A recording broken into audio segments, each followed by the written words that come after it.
Bienvenue chez Reset Your Mind. Ça y est, c'est l'été. Et je crois que cette année n'a jamais été aussi éprouvante. Ralentir devient la prio pour beaucoup d'entre nous. Sur un transat ou derrière son écran, je crois que c'est le mot que j'ai le plus entendu ces dernières semaines.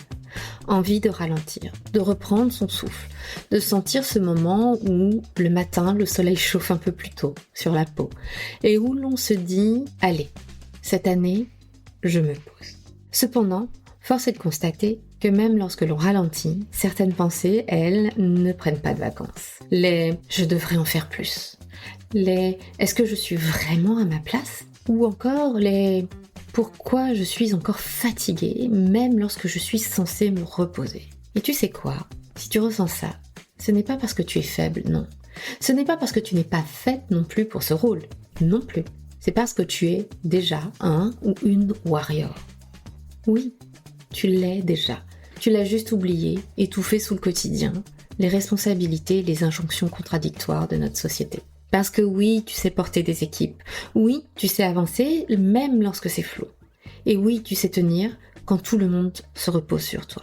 Mais être une warrior, cela ne veut pas dire tout porter, tout le temps, sans jamais craquer. Cela veut dire savoir s'arrêter aussi. Savoir s'écouter, se recharger et choisir consciemment de reprendre le pouvoir. Cet été, je te propose d'écouter ou de réécouter les épisodes qui ont été le plus challengeants cette année, ceux pour lesquels il y a eu le plus de retours, de messages, comme « Merci, j'avais vraiment besoin d'entendre cela » ou encore « C'est fou, je n'avais jamais vu les choses sous cet angle, je me sens libérée ». Je te propose des rappels de qui tu es, de ce que tu mérites, du leader ou de la leader que tu es déjà, même lorsque tu doutes. Des épisodes à écouter ou réécouter allongés sur un transat, en marchant au bord d'un lac ou simplement le matin, lorsque tu savoures ton café. Parce que ralentir, ce n'est pas renoncer. C'est choisir de se reconnecter à ce qui compte vraiment pour toi. Alors let's go, c'est parti. Et surtout, reste bien jusqu'à la fin puisque j'ai une annonce à te partager en toute fin d'épisode. En cette semaine de rentrée, forcément, j'avais envie de parler du temps. Tu sais, à travers ces fameuses phrases que nous répétons à qui veut l'entendre, y compris nous-mêmes, je manque de temps. Je n'ai pas le temps. Le temps passe trop vite. Et si on arrêtait de se mentir ? Ce n'est pas le temps qui nous manque. C'est le contrôle que nous avons laissé filer. Je suis certaine que tu connais bien cette impression d'être toujours à la traîne, de courir après chaque minute, de jongler sans cesse entre réunions, urgences, notifications et obligations. Ce sentiment de vivre en apnée et d'enchaîner des journées trop longues sans jamais voir le bout des to-do list. De rentrer le soir épuisé, avec ce goût amer d'inachevé et ce mental qui continue à tourner en boucle sur tout ce qui reste à faire, demain, après-demain, sans fin. Ou encore ces phrases qui tournent en boucle dans ta tête. Je n'avance pas assez vite. Je ne fais jamais assez. Je suis toujours à la traîne. Je suis débordée, mais je n'ai pas le choix. Il faut que j'avance. Je n'ai pas le temps de prendre du temps. Celle-là, elle est assez horrible, je pense. Je crois que la phrase que j'ai le plus répétée dans ma vie de maman et de professionnelle, c'est « dépêche-toi ». Et toutes ces variations possibles et inimaginables. Et nous en sommes là parce que nous avons fait du temps une espèce de marchandise à optimiser à l'extrême, au service des autres et des besoins des autres et de cette fameuse production qui drive la valeur que nous accordons, jusqu'à nous transformer nous-mêmes en machines à cocher des cases.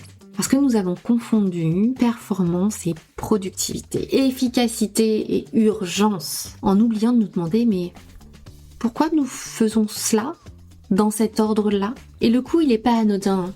Le coût est élevé. C'est notre attention qui est fragmentée, notre énergie qui est siphonnée, notre créativité qui est bridée, nos priorités sacrifiées, notre santé mentale et physique. Même pas certaine de vouloir l'évoquer, tellement c'est une évidence que nous la sabotons, que nous l'érodons au quotidien. Jusqu'au jour où ce rythme nous échappe complètement, où l'on s'effondre, où l'on se demande est-ce que tout cela en vaut vraiment la peine ? Alors dans cet épisode aujourd'hui, je te force à faire un pas de côté avec moi, de sortir de ces automatismes et de reprendre le lead, de comprendre pourquoi et comment nous avons perdu la main sur notre temps et comment ce cycle d'épuisement se construit pour enfin inverser la tendance. Parce que maintenant tu me connais, tu sais bien que je suis pas fataliste et que j'aime faire bouger les choses. Alors je te promets pas de baguette magique pour allonger tes journées, mais je te promets au contraire de les raccourcir pour gagner du temps chaque semaine, de 1 heure minimum par semaine à 1 heure par jour. Si, crois-moi, certaines de mes coachées me disent qu'elles ont réussi à gagner plus d'1 heure par jour. Alors je te propose des clés concrètes, tu t'en doutes, pour redevenir maître et maîtresse de ton temps, pour investir cette ressource précieuse là où elle a vraiment de la valeur pour toi, et te libérer de cette illusion qu'il faut tout faire, tout le temps, pour tout le monde, parce que le temps ne se trouve pas, il se prend, il se crée, il se choisit, et c'est de ton ressort, et tu as le droit de choisir où investir ton temps. Parce que si tu ne le fais pas, d'autres le feront à ta place. Alors prends un café, mets tes écouteurs et installe-toi. Et bien évidemment, si tu as envie de me partager une réflexion, une question, un commentaire sur ta plateforme d'écoute, fais-toi plaisir. Pour commencer cet épisode, je voudrais que vous posiez les questions suivantes. Qu'est-ce que le temps pour vous ? Quel est votre rapport au temps ?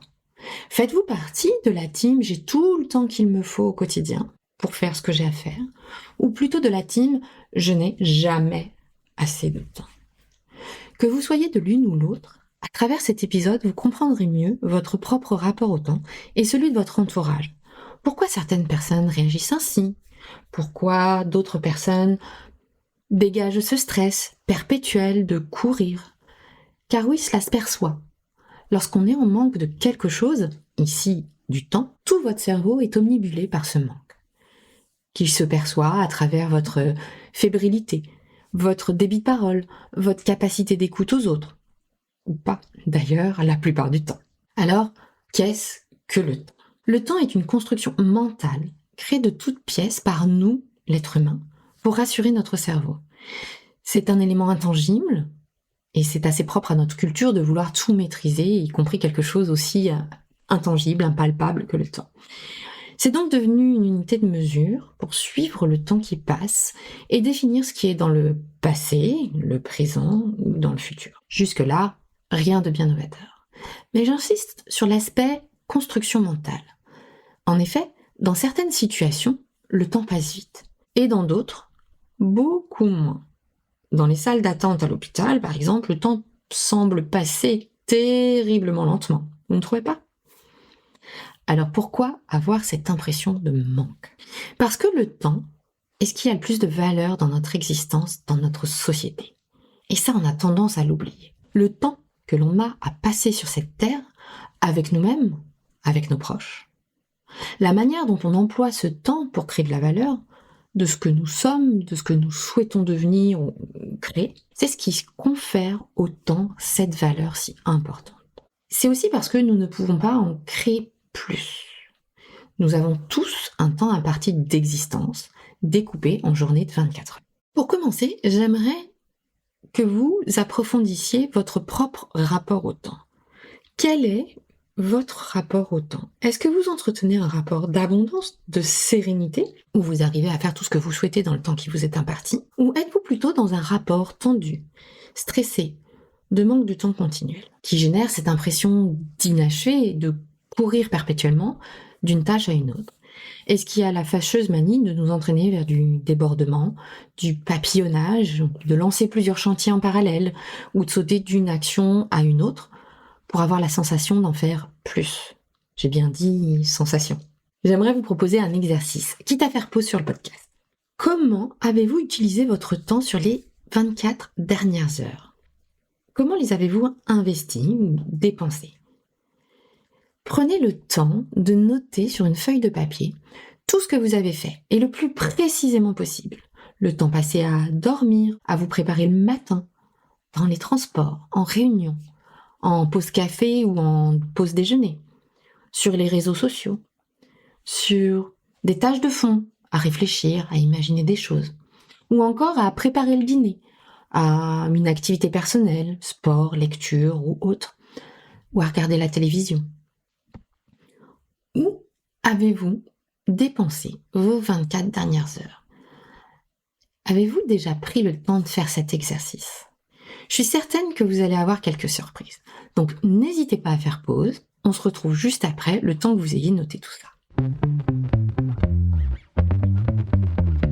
Pour redémarrer, on va prendre l'exemple des réseaux sociaux. Je pense que c'est mon préféré. Combien de temps passez-vous à scroller sur les réseaux sociaux? Sur votre téléphone, à checker vos mails, sur votre ordinateur, sur différents sites web. Soyez honnête. Ça ne vous arrive jamais d'attraper votre téléphone par réflexe. Scroller sans fin, sans même vous souvenir pourquoi vous aviez pris votre téléphone en main. Avez-vous conscience du temps que vous passez sur ce type d'activité de manière totalement inconsciente, de manière totalement masquée? Ce temps, tout comme le temps que l'on passe à réfléchir à certaines situations, à ruminer sur des phrases qui n'ont pas été dites, qui auraient dû être dites, qui n'auraient peut-être pas dû être dites, ou à des comportements que vous attendiez d'une tierce personne, que vous-même auriez aimé avoir, mais que vous n'avez pas eu. Tout ce temps où vous ruminez, que vous passez à réfléchir à ces hypothétiques choses, nuit et se déduit de votre compteur de 24 heures. Car encore une fois, ce compteur de 24 heures, il est unique. Et ce temps dépensé inconsciemment, c'est ce que j'appelle du temps volé. Il s'est envolé, il a bel et bien disparu, sans forcément vous en rendre compte. Et là, si vous avez fait l'exercice juste avant, imaginez à la fin de la semaine le nombre d'heures qui a été volé, qui s'est envolé, et à quoi vous pourriez mettre ce temps à profit, à votre service. Je vous invite vraiment à prendre le temps de conscientiser tout ce temps que vous laissez filer de manière involontaire. C'est ce qui crée ce contexte, cet environnement où vous vous sentez en plus oppressé, où vous vous sentez en manque, et qui vous amène à ces fameuses pensées systématiques qui sont devenues des réflexes avec le temps de « je n'ai pas assez de temps, le temps passe trop vite » ou « j'ai trop de choses à faire ». La bonne nouvelle, c'est que de la même manière que l'on peut laisser filer le temps de manière inconsciente, on peut aussi décider de la manière d'allouer notre temps. Mais avant de passer à comment faire et comment le mettre en application concrètement, parce que vous le savez, j'aime bien les choses très pragmatiques, je vous propose de lister ensemble ces fameux voleurs de temps. J'en ai cité un juste avant, les réseaux sociaux. On peut adjoindre la télévision, avec les plateformes de streaming et de vidéos à la demande.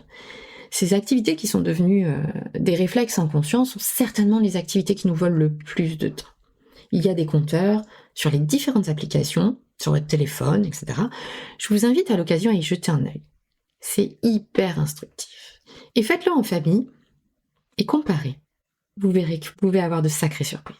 Je suis sûre que ça vous est déjà arrivé d'être sur les réseaux sociaux, quels qu'ils soient, peu importe lequel, sans même plus savoir pourquoi vous étiez venu, ni ce que vous faisiez, ou que vous vous retrouviez à regarder des choses complètement inutiles, sans intérêt pour vous, au lieu de profiter de votre enfant à côté de vous, par exemple, ou de profiter de ce temps pour vous refresh le cerveau, faire le vide.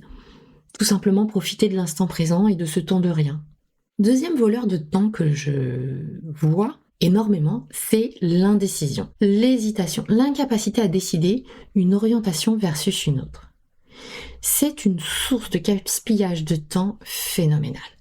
Car vous avez l'impression de réfléchir, ce qui est une qualité reconnue dans notre société, mais vous faites du surplace. En parallèle, pour celles et ceux qui ont écouté l'épisode précédent sur le cerveau, votre cerveau, lui, va dépenser de l'énergie dans ses réflexions, dans ses ruminations, et donc du temps qui va venir de se décrémenter de votre fameux compteur de 24 heures. Le troisième voleur de temps qui est très lié au précédent, c'est la procrastination. Plus je suis indécise ou indécis, plus je procrastine.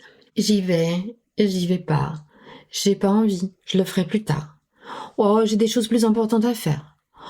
J'ai peur parce que je sais pas par où commencer. Etc., etc. Tout un tas de fausses bonnes raisons qui vous empêchent de vous mettre en action. Ici aussi, le cerveau joue son rôle de préservation. Vous autoflagellez pas, vous n'êtes pas non plus tout seul responsable de tous les malheurs de la terre entière. Mais dans la partie de la procrastination, le cerveau reptilien, qui je vous rappelle, son premier enjeu est de vous maintenir en vie. Donc pour lui, toutes ces raisons sont parfaites. Elles sont très bonnes pour vous économiser au cas où. Lui, votre cerveau reptilien, il vous encourage toujours à ne pas bouger, à rester au chaud, tranquille, sous la couette. Ils préfèrent clairement une session de Netflix dans le canapé qu'une heure de sport ou une activité créative ou de lecture. Et donc, vous avez double difficulté dans ces cas-là pour vous mettre en route. Mais nous reviendrons sur la procrastination dans un autre épisode parce qu'il y a vraiment beaucoup à dire pour déverrouiller ces blocages. Le 4e voleur de temps que j'ai en tête, c'est le people pleasing. Celui-là, c'est juste un enfer. Parce que vous dites oui aux autres pour leur faire plaisir, alors que vous voudriez dire non. Et le plus souvent, vous vous dites oui par peur de ne pas être aimé, d'être rejeté du groupe. Or, pour notre cerveau, être rejeté du groupe, c'est la pire des choses qui puissent arriver. Donc là aussi, vous vous battez doublement sur 2 fronts, je dirais. Être rejeté du groupe signifie la mort pour votre cerveau reptilien. Oubliez pas, ça peut vous faire sourire, mais vraiment, c'est ce qui se passe à l'intérieur de votre corps et de votre cerveau. Donc je vous laisse imaginer ce qui se passe justement à l'intérieur de vous, en termes de biochimie et de biais cognitifs, de préservation de l'espèce qui se mettent en route. Et donc, ça vous amène à dire oui, au lieu de dire non. Quitte à vous mettre dans le rouge, à vous épuiser en chemin et faire des choses qui n'ont absolument rien à voir avec ce que vous aimeriez faire. Vraiment. Le 5e voleur de temps dont j'aimerais que nous parlions, c'est la compensation. Pour éviter d'avoir à gérer certaines situations qui vous génèrent de l'inconfort, où vous vous retrouvez submergé par des demandes, par des émotions, eh bien, on va avoir tendance à compenser pour apaiser cet inconfort. Apaiser notre système nerveux qui se met dans le rouge, justement, pour atténuer le stress ou compenser des angoisses. Ces fameuses émotions si désagréables que l'on ne nous a pas appris à gérer sont la porte grande ouverte à la compensation. Et la compensation passera alors, encore une fois, par de la télévision, les réseaux sociaux, pour éviter de penser, pour éviter que notre cerveau se remette en route, par de la nourriture aussi, pour certains et certaines, par beaucoup de rumination. La compensation, c'est quoi? C'est ce temps que l'on passe à faire autre chose dans notre propre cerveau, à penser, sans pour autant se mettre en action, et qui viennent voler ce temps si précieux. C'est aussi faire des actions d'évitement, mettre en place des stratégies d'évitement pour éviter cet inconfort qui est généré. Il y a plein de manières de compenser et bien évidemment, on va penser à l'alcool, la cigarette, les soirées entre amis. Ça peut aussi être le sport pour certains.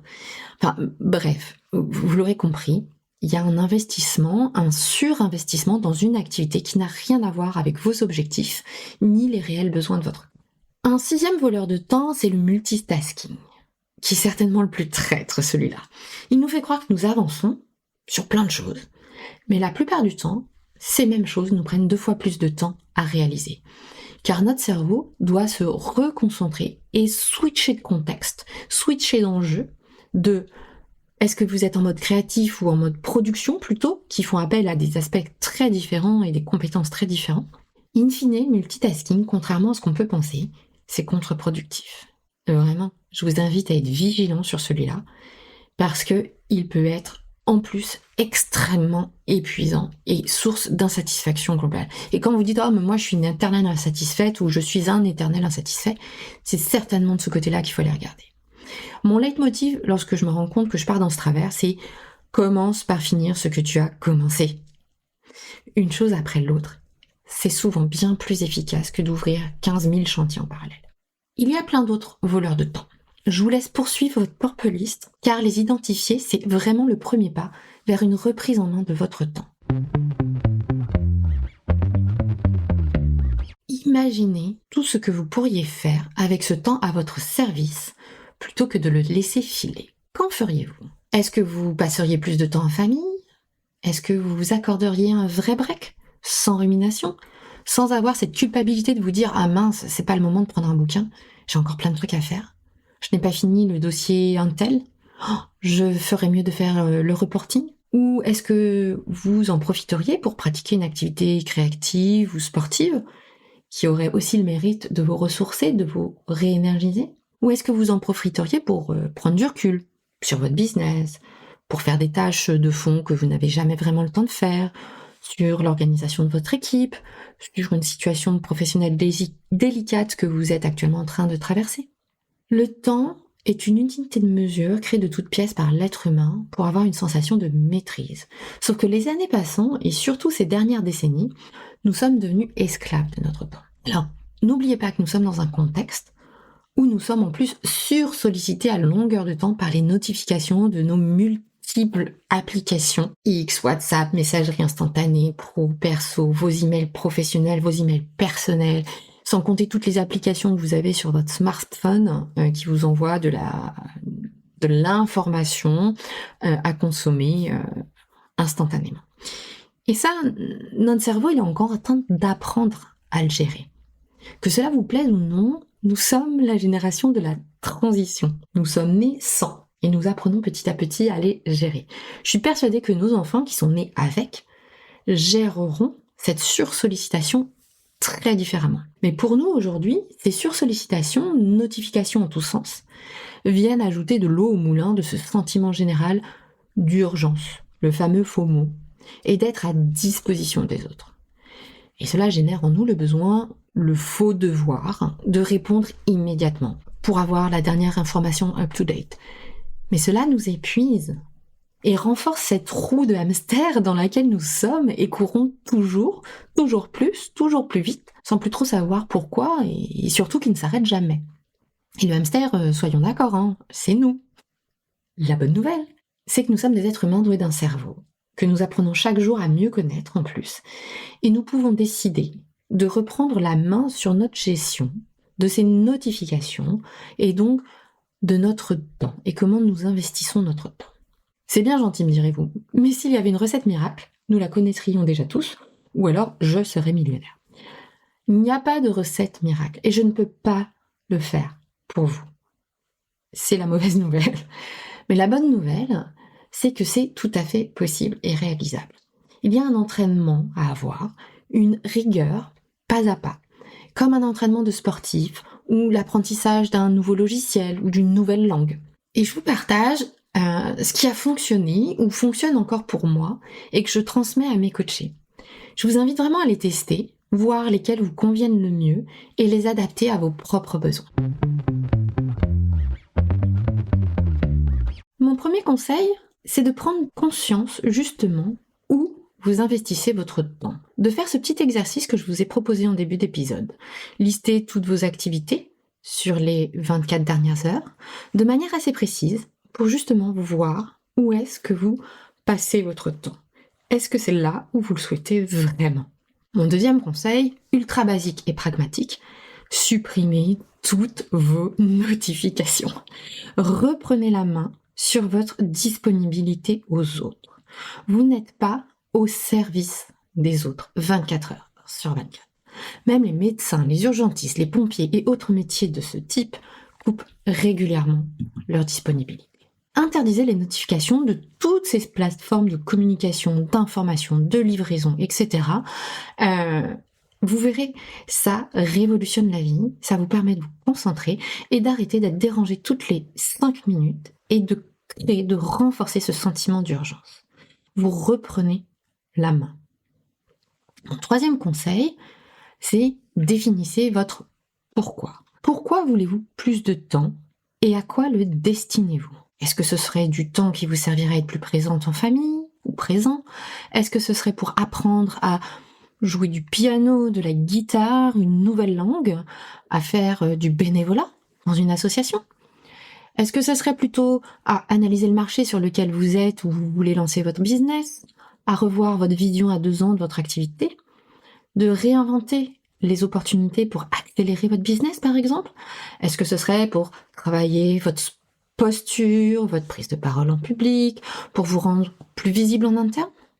Est-ce que ça serait assister à des conférences pour acquérir de nouvelles connaissances, de nouvelles compétences? Pourquoi est-ce que vous aimeriez avoir plus de temps? Et là encore, je ne parle pas que des choses professionnelles, mais bien aussi à titre personnel. Définir votre pourquoi vous permettra de rester motivé et de vous donner une raison de mettre les actions suivantes en place. Alors, les actions suivantes, justement. décidez. Décidez et priorisez ce qui est important pour vous. Cela implique aussi de devoir dire non à des sollicitations inalignées avec votre pourquoi, justement avec vos objectifs. De devoir dire non peut-être à des invitations personnelles ou professionnelles que vous aviez l'habitude d'accepter un peu à contre-cœur. De devoir dire non à votre collègue si sympa, si gentil, mais qui vous refile du boulot. De devoir dire non parce que ce n'est pas votre scope de responsabilité et devoir échanger avec votre boss à ce sujet, etc., etc. Décider, c'est aussi valoriser, accorder de la valeur à votre temps et ce qui vous importe réellement. Vous verrez, en plus, qu'il sera d'autant plus facile pour vous de dire non lorsque vous aurez défini ces objectifs et ce qui compte vraiment pour vous. Ça viendra beaucoup plus facilement puisque votre cerveau, eh bien, vous lui aurez donné cette information déjà en amont de « je veux aller là ». À cet endroit-là. Et tout ce qui ne sera pas en direction de cet objectif, votre cerveau fera un espèce d'élagage beaucoup plus naturellement et beaucoup plus intuitivement. Je pense que vous devez me voir venir avec le type suivant, parce qu'une fois qu'on a décidé et priorisé, eh bien c'est planifier. L'étape d'après, c'est planifier et timeboxer dans votre agenda. On a ce travers-là de plus on a de temps et plus on en prend. Donc allouer une durée à chacune des actions que vous voulez faire est important pour envoyer le message à votre cerveau que vous voulez que ce soit fait en X minutes ou en X heures. Attention, un travail de fond qui a besoin de concentration et de plusieurs heures ne sera pas pour autant réalisable en quelques minutes. Navré, ça ne marche pas. Engagez-vous en revanche à respecter au maximum cette période de temps que vous avez attribuée sur telle ou telle tâche. Cela va avoir en plus plusieurs bénéfices. Cela va permettre de travailler votre confiance en vous, car si vous le planifiez et que vous le faites, peu importe le contexte ou les excuses qui peuvent arriver en chemin, alors vous donnerez la confirmation à vous-même que l'on peut compter sur vous. Puis cela vous forcera aussi à alléger votre charge mentale du ou de la perfectionniste qui sommeille en vous. Si, je le vois bien, je l'ai bien connu et je le vois bien à travers mes coachés, les réveiller à 3h du mat parce qu'il manque un slide sur la présentation, je connais. Slide qui, au passage, finalement, sera masqué dans la version finale et vous serez réveillé à 3h du matin pour absolument rien. Donc, aller à l'essentiel, planifier et timeboxer vous forcera à aller à l'essentiel et à maximiser votre impact. Je ne suis pas en train de vous dire de bâcler votre travail. Je suis en train de vous dire de ne pas succomber aux sirènes du perfectionnisme. Alors, comment planifier ? Faites simple dans un premier temps. Mettez-le dans votre agenda en commençant par votre temps personnel, vos activités personnelles et du temps pour faire des pauses, gérer les urgences ou encore lire vos emails dont vous aurez justement désactivé les notifications. Si vous êtes plus branché tech ou plus avancé, personnellement, j'adore Notion. Mais il y a aussi tout un tas d'autres outils dans lesquels vous pouvez gérer à la fois vos tâches, vos projets et qui s'implémentent dans votre planning. Donc, allez-y, testez et trouvez l'outil tech dans ce cas-là qui vous convienne le mieux. Je vous encourage à allouer 20-30 minutes chaque début de semaine. Vous verrez à quel point cela, in fine, vous fait gagner du temps sur le long terme. On a parfois cette impression contre-productive qu'on va perdre du temps, mais planifier, organiser, c'est ce qui vous permet d'en gagner derrière et gagner en efficacité. Vous savez ainsi quelles sont vos priorités et votre cerveau aussi. Donc au lieu de vous battre contre lui pour le ramener à se concentrer, à enchaîner la tâche d'après, lui, il sera déjà dessus. Il aura déjà anticipé ce qu'il y a à faire juste après. Mon 5e tips, c'est une fois que vous avez fait cette planification, mettez-vous en action. Sans négociation. Lorsque vous vous rendez à un rendez-vous, lorsque vous avez un rendez-vous avec une tierce personne, est-ce qu'à la dernière minute, vous tergiversez et vous n'y allez pas ? Ben non. Donc, planifiez votre semaine et approchez votre planification exactement de la même manière. Vous êtes engagé, certes envers vous-même, mais vous êtes engagé. Donc, vous n'êtes pas disponible. Le temps, votre planning est à votre service et non l'inverse. Alors bien évidemment, il y a des impondérables dans la vie, il y a des urgences. Il ne faut pas non plus que votre planning devienne une nouvelle injonction source de stress. Donc, testez, ajustez, jusqu'à trouver un équilibre qui vous convienne. Mes 2 derniers tips qui me semblent indispensables et qu'on a trop souvent du mal à mettre en œuvre sont déléguer et définir ce qu'on ne veut plus faire. Déléguer tout simplement parce qu'il faut arrêter de tout vouloir faire seul, que ce soit à la maison ou au travail, c'est juste pas possible. Et puis, qui a dit que vous étiez en charge de cette mission divine de tout faire seul?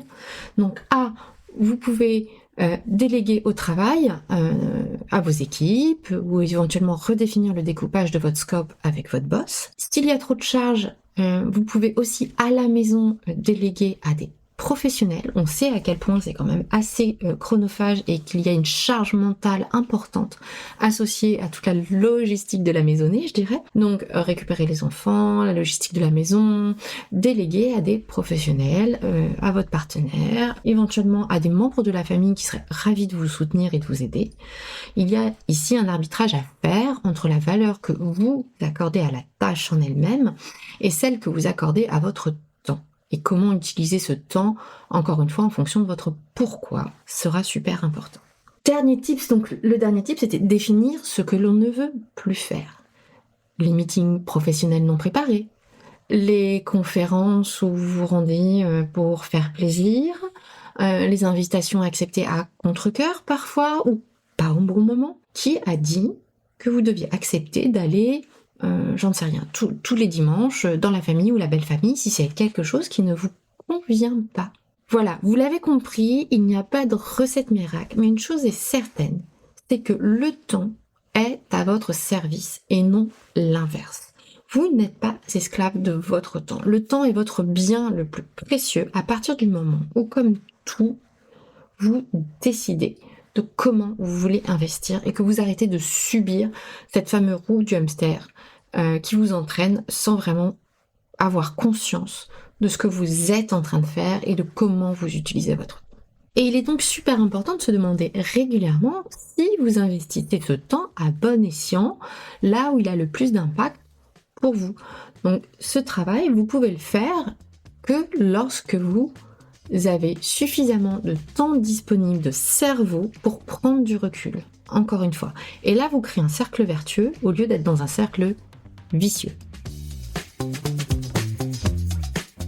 Avant de refermer cet épisode, j'ai une annonce pour toi.